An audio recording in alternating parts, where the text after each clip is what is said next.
Bueno, hola, bienvenidos. Nosotros somos el equipo número 2. En esta ocasión les vamos a estar exponiendo lo que son las guías de práctica basadas en la evidencia. Pues bien, para comenzar, ¿qué son las guías? Básicamente, las guías son recomendaciones para las personas, las cuales tienen un cuidado de la salud. En este caso sería la salud mental. Hay distintos tipos de guías, tanto médicas, de otras índoles, las cuales uno de sus propósitos es que vayan de forma concisa a ciertos escenarios. Estas guías son sistémicas y son previamente diseñadas. Como ya les había mencionado, van justamente a aspectos específicos en los cuales se pueda llegar a tener en el caso clínico.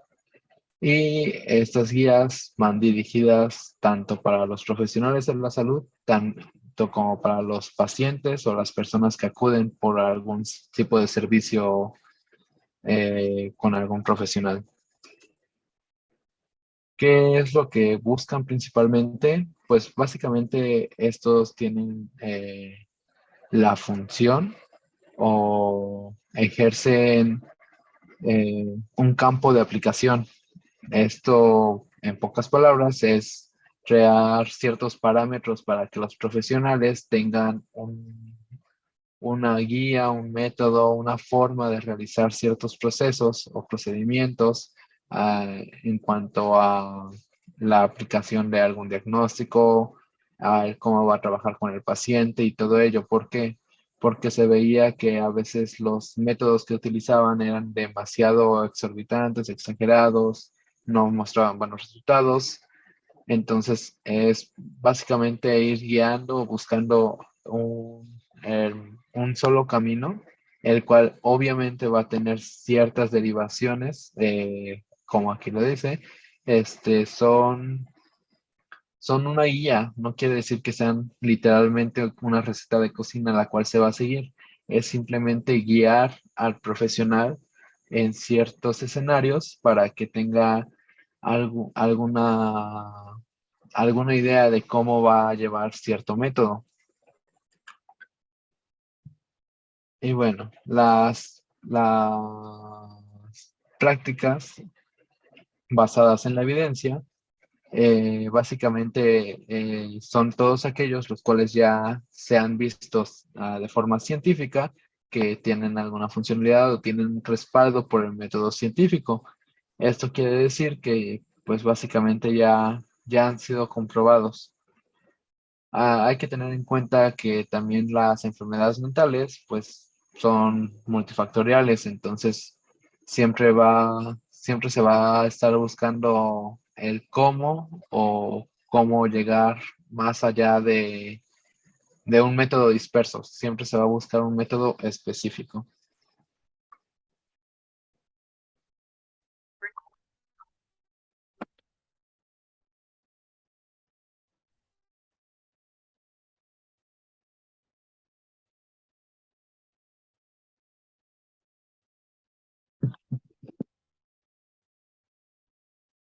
Bueno, en México, en el 2007, la necesidad de desarrollar guías de práctica basadas en la evidencia de México fue considerada en ese año por la Secretaría de Salud. Posteriormente, y posteriormente lo reafirma el Reglamento Interior de la Secretaría, publicado en el Diario Oficial de la Federación en el año 2010, en el cual se aborda el tema sobre ofrecer una mejor calidad de atención de la práctica en el ámbito clínico.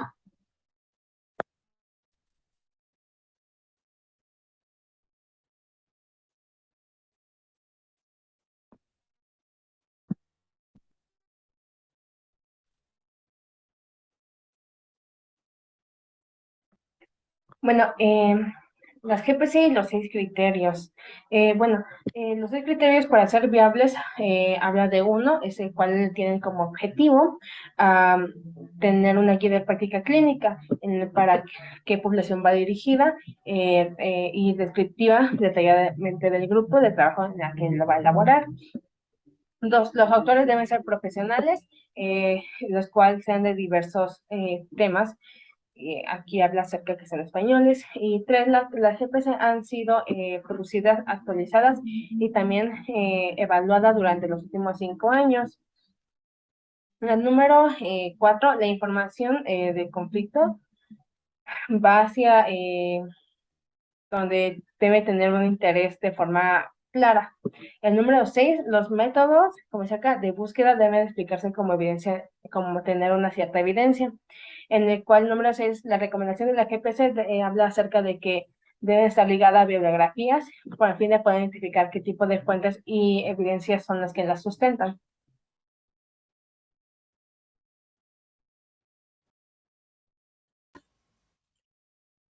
Bueno, compañeros, a continuación yo les hablaré acerca de las guías de práctica clínica basadas en la evidencia.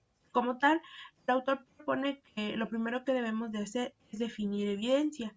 Y como tal, nos dice que la evidencia está constituida por los resultados científicos relacionados con las estrategias de intervención, evaluación, problemas clínicos y poblaciones de pacientes en laboratorio y campo, así como por los resultados clínicamente relacionados con la investigación básica en psicología y en los campos afines.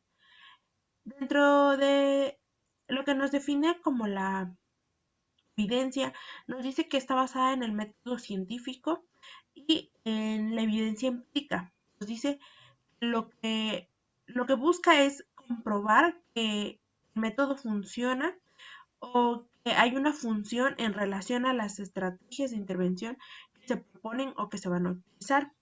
Por lo tanto, nos habla de una valoración de la evidencia, la cual que nos dice que la valoración de la evidencia depende del procedimiento, de la validez del diseño de investigación y de la procedencia.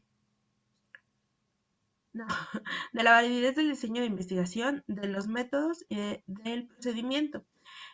Y esto pues para evaluarse en términos de eficacia y de utilidad, por lo cual nos dice que también llega a desarrollar pautas o recomendaciones que son representadas en forma sistemática. Nos dice que los procesos clínicos específicos que se llevan a cabo de manera sistemática eh, se espera que obtengan resultados y que sean óptimos para las circunstancias específicas en las que se está empleando. Entonces, bajo esta consideración, el paciente, ya sea que para problemas de salud física o para salud mental, o problemas sociales específicos, se ocupan como modelos de intervención específicos en enfermedades crónico-degenerativas.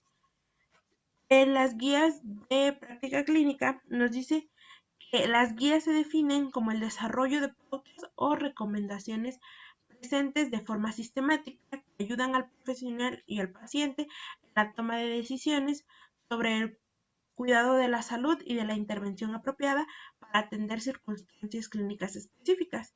Algo que es como muy importante resaltar dentro de las guías de práctica clínica que se basan en la evidencia es que es como una relación mutua, ¿no?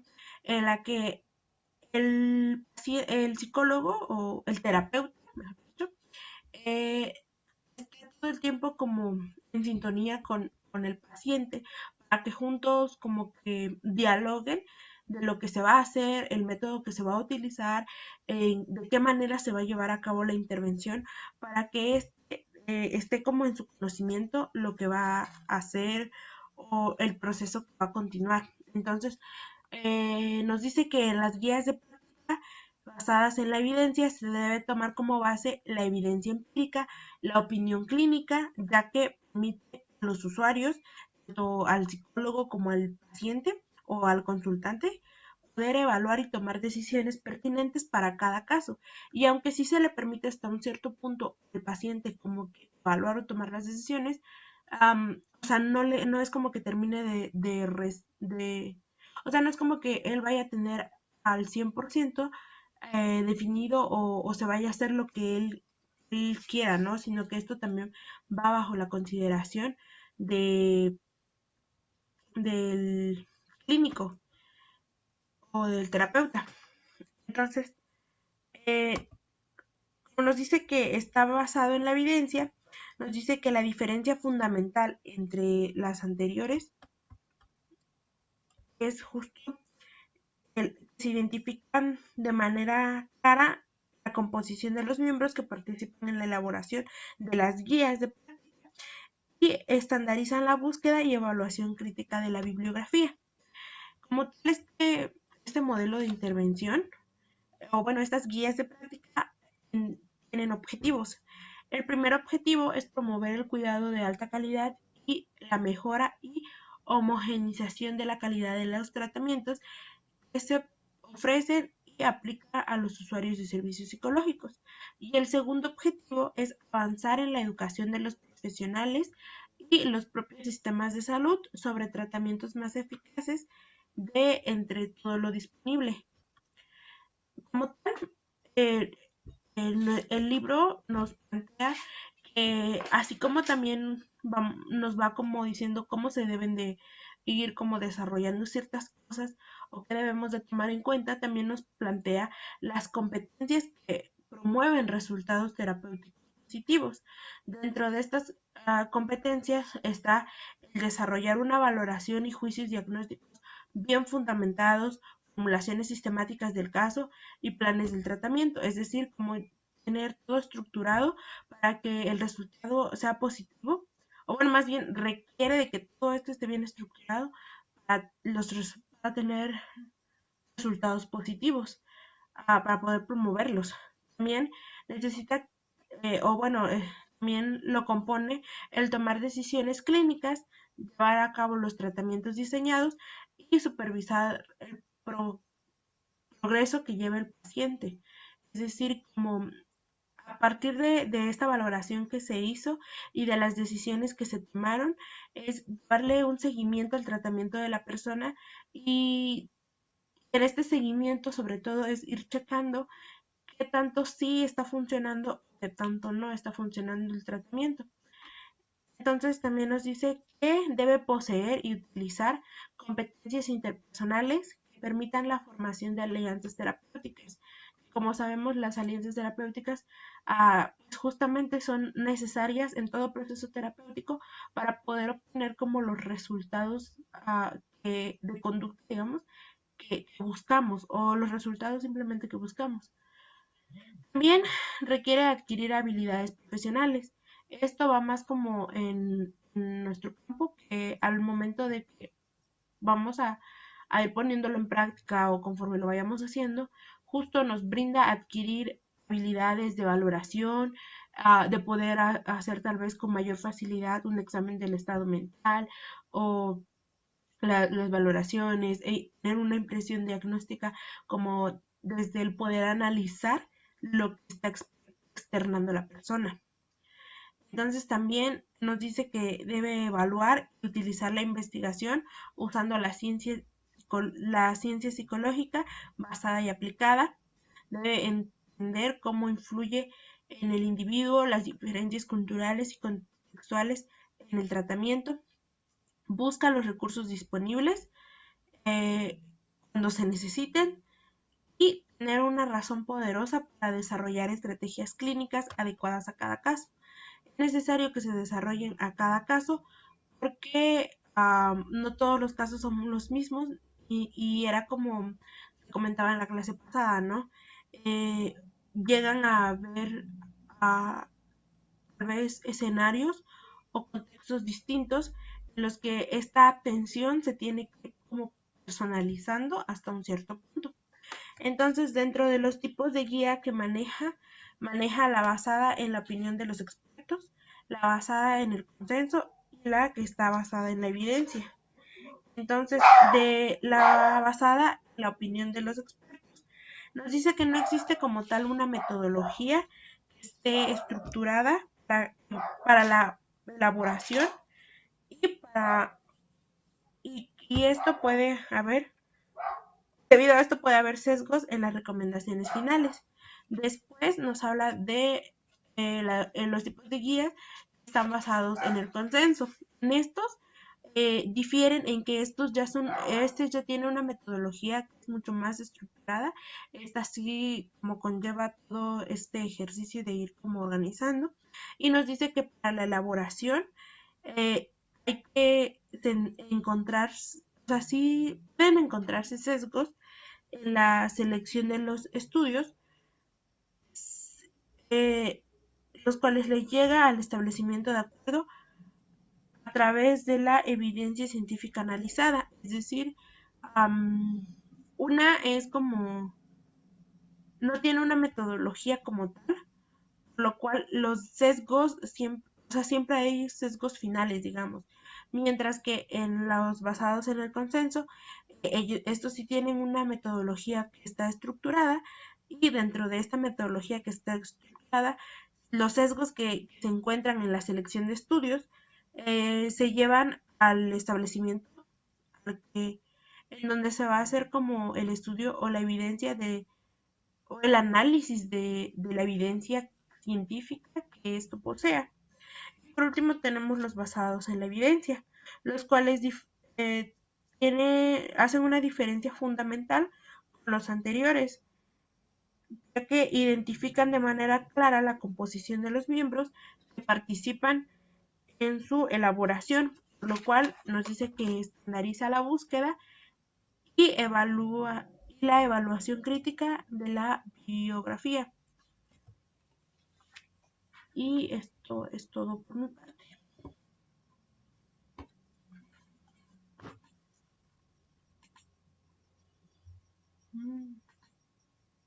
En cuanto a los alcances, limitaciones y aplicabilidad, la que buscan principalmente las guías de práctica clínica son mejorar los procesos y resultados en los cuidados de la salud, tanto física como mental. Estas guías dan recomendaciones que se basan en evidencias para poder elegir los mejores tratamientos en determinadas situaciones, además de que guían el comportamiento frente a situaciones clínicas determinadas. También estas guías son construidas por pautas que valoran la práctica de los profesionales tomando en cuenta el fundamento científico. También estas guías reducen prácticas injustificadas o incluso de especulaciones y ayudan a orientar tanto el comportamiento del clínico y de los que rodean al paciente para poder contribuir a su mejor tratamiento. Además de que identifican áreas de oportunidad para posteriores investigaciones que ayuden a enriquecer estas guías. Entre sus principales ventajas se encuentra el conocer qué tratamiento es más eficaz entre los diferentes propuestos, además de que eliminan el autodidactismo o sentido común, es decir, para el autor del libro, es la ciencia la que guía correctamente la práctica clínica. Sin embargo, esta práctica clínica requiere conocer cómo, con quién y de qué modo aplicar de mejor manera el tratamiento. Es por eso que las guías de práctica clínica no son vistas como manuales de tratamiento, sino que quienes las deben aplicar deben ser psicólogos o psicólogas clínicas, no solamente alguien que aplica como si estuviera leyendo una receta médica. Es por eso que todo lo que hace el terapeuta me lleva. Es por eso que todo lo que hace el terapeuta debe ser en función de y para el paciente. Además de que la formación en psicología clínica permite conocer técnicas que nos lleven a conocer el caso en su totalidad y las circunstancias específicas del caso para poder establecer hipótesis concretas sobre qué es lo que se tiene que hacer y cómo se tiene que hacer. Es por eso que las guías de práctica clínica sientan las bases sobre cómo el psicólogo o la psicóloga clínica debe trabajar para abordar la situación. Es decir, la guía no te va a decir qué vas a hacer, sino la formación en psicología y aparte una especialización en psicología clínica van a ser parte de la base que sustenta cómo se va a llevar a cabo ese tratamiento. Sin embargo, también ha recibido bastantes críticas, como por ejemplo esta parte de la manualización del tratamiento, que es como si fuera una receta, como pasos a seguir, y que cualquier persona puede hacerlo cuando en realidad no todas las personas tienen la preparación suficiente para poder llevarlos a cabo. Además de que se ha visto como si fuese como tratamientos concretos para trastornos específicos. Esas guías tampoco incluyen estudios previos a 1980, que fueron donde empezaron a incluirse, además de que no introduce la variabilidad existente entre terapeutas, pacientes y otras variables terapéuticas que se toman en cuenta en psicoterapia. Tiene sesgos en estudios, es decir, que no tiene una inclusión como tal de diferentes factores sociales, etcétera. O si las tienen, son estudios muy poquitos estudios. Además de que mantiene evaluación con criterios experimentales, es decir, criterios cuantitativos, grupos experimentales y de control, que muchos modelos de psicoterapia no tienen o no asumen ese tipo de análisis. Dentro del proceso de elaboración de una guía puede ser un poco complejo. Por ende, existen varias organizaciones que buscan como pautar esta elaboración. Por ende, nos dan una serie de pasos que podemos seguir para la realización de una guía.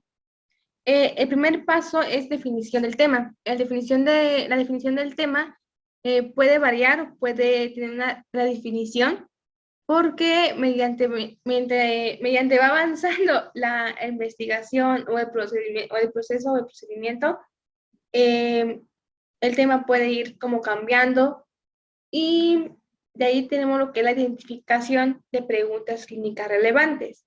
Esas preguntas pueden ser de dos tipos. Pueden ser preguntas básicas o de preparación, que son conocimiento general. Por ejemplo, el que es, qué incidencias tiene.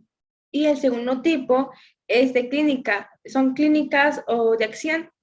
Y son conocimientos más específicos al paciente o a la persona que se está atendiendo.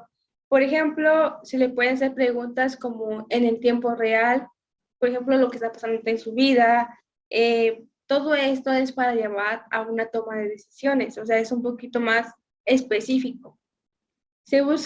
Hay una búsqueda de evidencia. Esa búsqueda de evidencia debemos de tomar en cuenta que debe de ser en fuentes más confiables. La lectura nos hace como hincapié mucho en la relevancia de literatura. Por ejemplo, pueden ser ya guías publicadas o fuentes muy relevantes o muy confiables. O sea, es como la búsqueda correcta de la información y no dejarnos guiar como por cierto tipo de páginas. Por eso se hace una evaluación y síntesis de la misma evidencia. Aquí existen como tipos o niveles de que podemos como tomar en cuenta. Categorías más bien, como categoría superior o de tipo A. Este tipo de categorías es la evidencia mayor, en la que se toman en cuenta como trabajos con una estabilidad, que sean trabajos más científicos, que tengan como resultados estadísticos, un metaanálisis. De ahí viene lo que son la categoría intermedia o de medio, en donde se meten estudios ya más aleatorios, que son cuasi experimentales. Y la categoría inferior, que aquí es donde se meten los estudios que no son controlados, que no existe o que no hubo previos grupos a evaluar o grupos experimentales. Aquí no hay ningún tipo de algo como muy científico. De ahí viene la traducción, que la traducción viene más lo de las recomendaciones para la práctica clínica. En estas recomendaciones se deben ser como muy relevantes y muy precisas. No deben de pasar de las 30 recomendaciones, y deben de ser como muy basadas en la efectividad, el diagnóstico y el pronóstico. Para así llegar a la formulación de indicadores. Eso que permiten que la guía puede ser utilizado o usada. Para ello existe lo que es la revisión. La revisión está a cargo de un grupo de personas expertas o de árbitros expertos, más como un comité, que ellos llevan todo esto a consensos o a grupos vocales para checar igual la calidad o los resultados de la guía. Igual debemos tener en cuenta que esto puede ir como cambiando porque en el contexto de México lo que nos presenta es una etiología, en donde la etiología tiene que venir lo que es la definición, la epidemiología en México y en el mundo, tener factores de riesgo, prevención y manifestaciones clínicas, para así llegar al diagnóstico.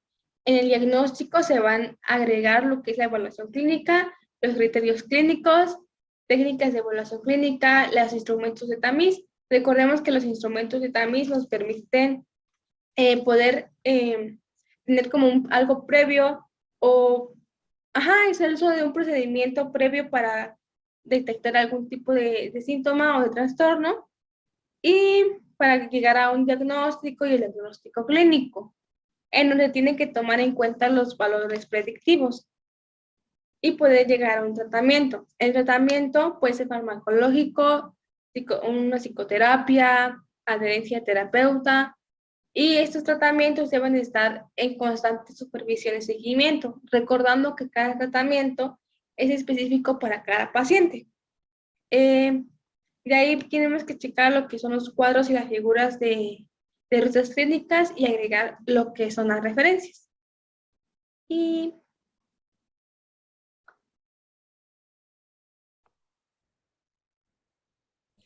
Bueno, pues yo les voy a hablar acerca de los atributos de las guías de práctica clínica. Em, Estos atributos son tomados de los lineamientos que marca la APA. El primero es el respeto a los derechos humanos y dignidad.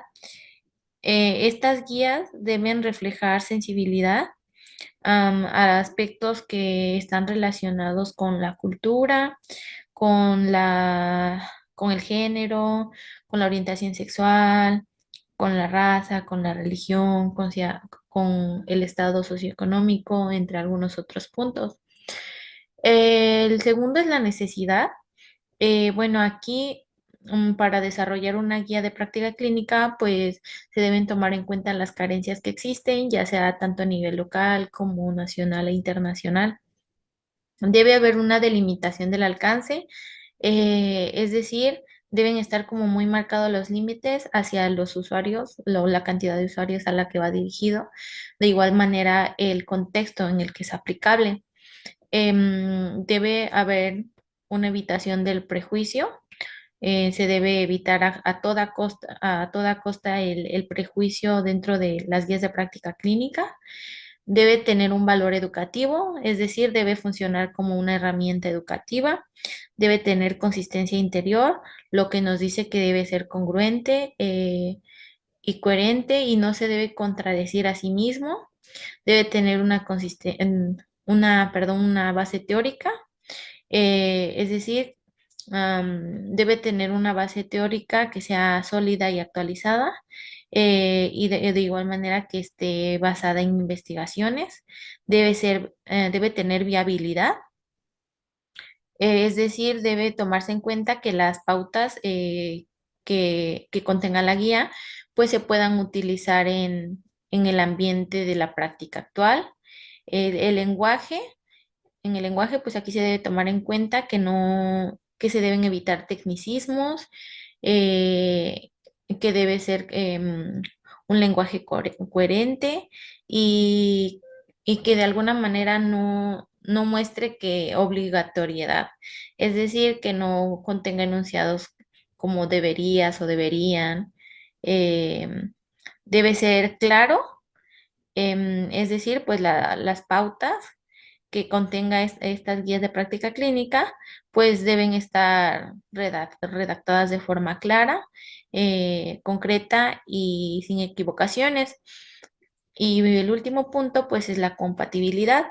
Aquí se deben tomar en cuenta los postulados éticos que marca la APA, de igual manera algunos lineamientos de las leyes tanto estatales como federales.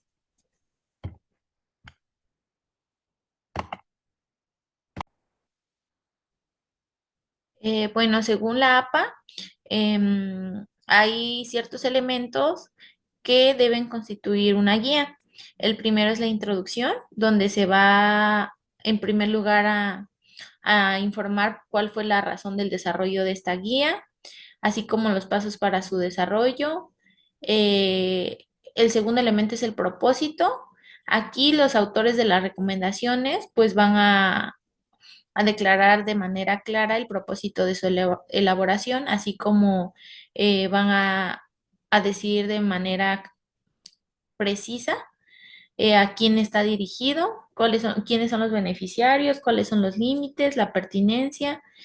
El tercer elemento es la distinción entre normas y recomendaciones, y aquí en términos prácticos pues podemos decir que las recomendaciones son sugerencias eh, y pues que no son de carácter obligatorio a diferencia de una norma. El cuarto elemento son los usuarios. Aquí pues debe decir a quién van dirigidas las recomendaciones, y esto debe identificarse de manera explícita. El quinto elemento son las definiciones. Y digamos que aquí es cuando un concepto, bueno, el uso de algún concepto puede variar o, o es como impreciso. Entonces, estas definiciones deben estar integradas dentro del texto o en un glosario. El sexto elemento es la valoración de necesidades, y pues aquí se demuestra la necesidad de las recomendaciones y su relevancia para la práctica actual. El séptimo punto es la compatibilidad, que es lo que mencioné en la diapositiva anterior. El octavo punto, pues sería el proceso de desarrollo de la guía. El hecho de documentar este proceso, pues es muy importante porque de esta manera, pues, otras personas, pues, pueden ver el proceso de construcción de la guía, así como las fuentes que se utilizaron. Bueno, en este octavo elemento, digamos que contiene como algunos componentes que serían los diseñadores de recomendaciones de la práctica. Digamos aquí, pues pueden ser individuos o organizaciones que intervinieron en el desarrollo de la guía. El otro punto es el apoyo financiero o beneficio, es decir, quienes apoyaron para la realización de la guía y quienes se podrían ver beneficiados con su creación. El otro componente son los criterios para la selección de materiales.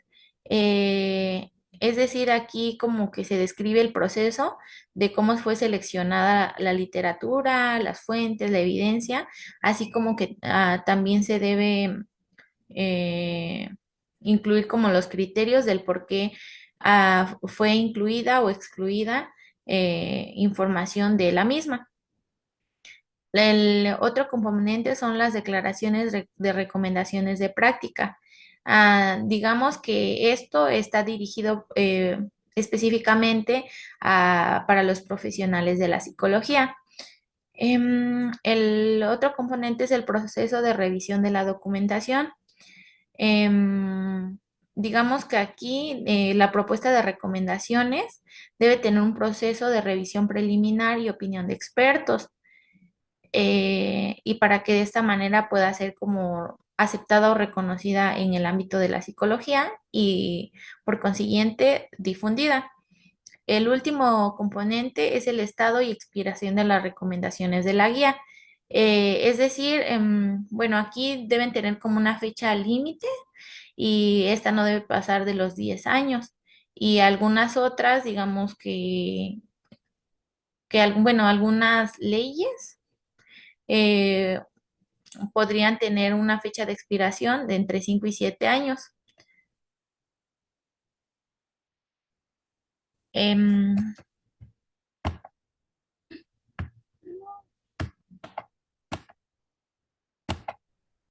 bueno, el último punto son los lineamientos para guías en niños y adolescentes, adultos y adultos mayores. Bueno, la APA ha desarrollado lineamientos específicos propuestos por el Task Force de la División 17 y 35 acerca de la elaboración de guías de práctica clínica con recomendaciones que tomen en cuenta género y rango de edad. Aquí, por ejemplo, pues hay lineamientos que son dirigidos a la intervención psicológica con niñas, muchachas y mujeres, ya que se considera que pues el género tiene que ver con que sean un grupo vulnerable. De igual manera, esto pues bueno, se ve también como un grupo vulnerable, pues a los adultos mayores.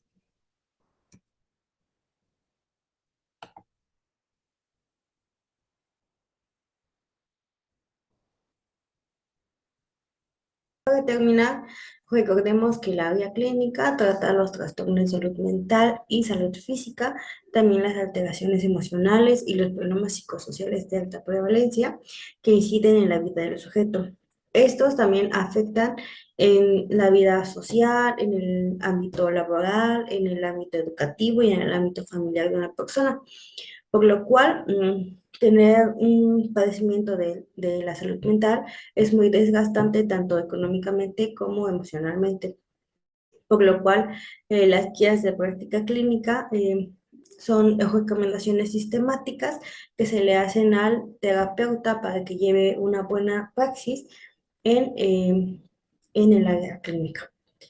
Y algunas de las recomendaciones que se hacen sobre estas guías son que deben de tener validez, confiabilidad, aplicabilidad en el área clínica, deben ser de flexibilidad y claridad, y también deben ser de un producto de un proceso de investigación multidisciplinaria, y deben tener una revisión sistemática y documentada. Bueno, algunos de los aspectos generales de las guías de práctica clínica son que deben ser prácticas y su redacción debe ser clara.